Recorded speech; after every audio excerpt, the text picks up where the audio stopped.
My name is Sebastian Benavides, and I'm a 27-year-old social worker living in Calgary, Alberta. I currently work as a social work researcher for the faculty at the University of Calgary, and also as a child and youth counselor at an addictions treatment program for children and youth who are using substances. And while I don't have any children of my own, I do have a furry little companion named Nora, who is my closest friend and confidant. So this project came up for me at a time when I was already going through a period of critical self-reflection. I was engaging in therapy and trying to deconstruct a lot of the aspects of myself that I wanted to work on. So when my friend and colleague Will approached me, I was a little intimidated at first. Admittedly, I don't really consider myself to be that much of an artistic person.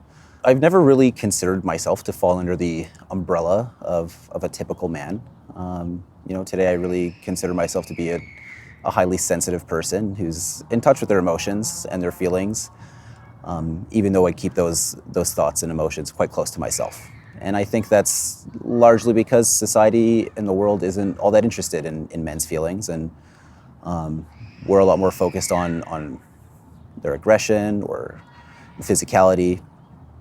And I think this work is really important because I think it's critical that we really engage and think critically about aspects of toxic masculinity, especially for me in doing work with young people who I think are under a lot of pressure today from popular culture and social media to really act and be a certain way when it comes to how they demonstrate themselves as a man in the community. So when I first received my box, it was this gorgeous sky blue color. And it was a color that I just could not identify with. So I began sort of painting it all black with these sort of streaks of color shining through to sort of speak to the sort of rugged exterior that I often present myself as, with light and personality sort of shining through. And you'll find that the box is sort of covered in spikes and studs. And these are supposed to be representative of the ways I sort of protect myself from the outside world and how I prevent others from getting too close to that light that I keep within myself.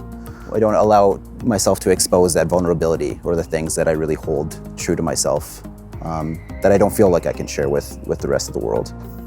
So alternatively, the inside of my box shows a very different aspect of myself. It's a scene of light and life and resiliency and complexity too, I think. The walls and ceiling of my box are lined with words, sort of presented in a very distorted way. And to me, this was sort of how I represented my mind and my thoughts and how I consider myself to be plagued with sort of a racing mind. And it's an aspect of myself that I struggle to articulate, but was very, interesting to express it in this sort of way. And something that I live with every waking moment. And when it comes to the scene inside my box, I have colors like greens and ambers and reds to sort of really just illustrate that, the light and the passion that I think exists within me. That even in the face of adversity, there's always a dawn of a new day to move forward.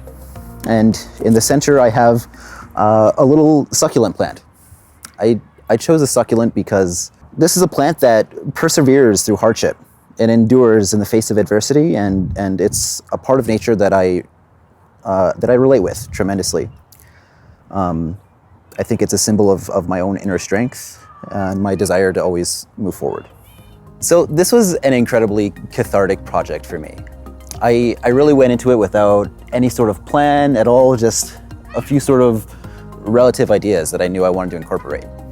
I wanted this hard, impenetrable sort of exterior, but with an interior that told a story of light and life and passion and resilience. So for me, this was an opportunity to explore my identity and my thoughts on my own masculinity in a way I've never been challenged in before. And for that, I'm really grateful for that experience.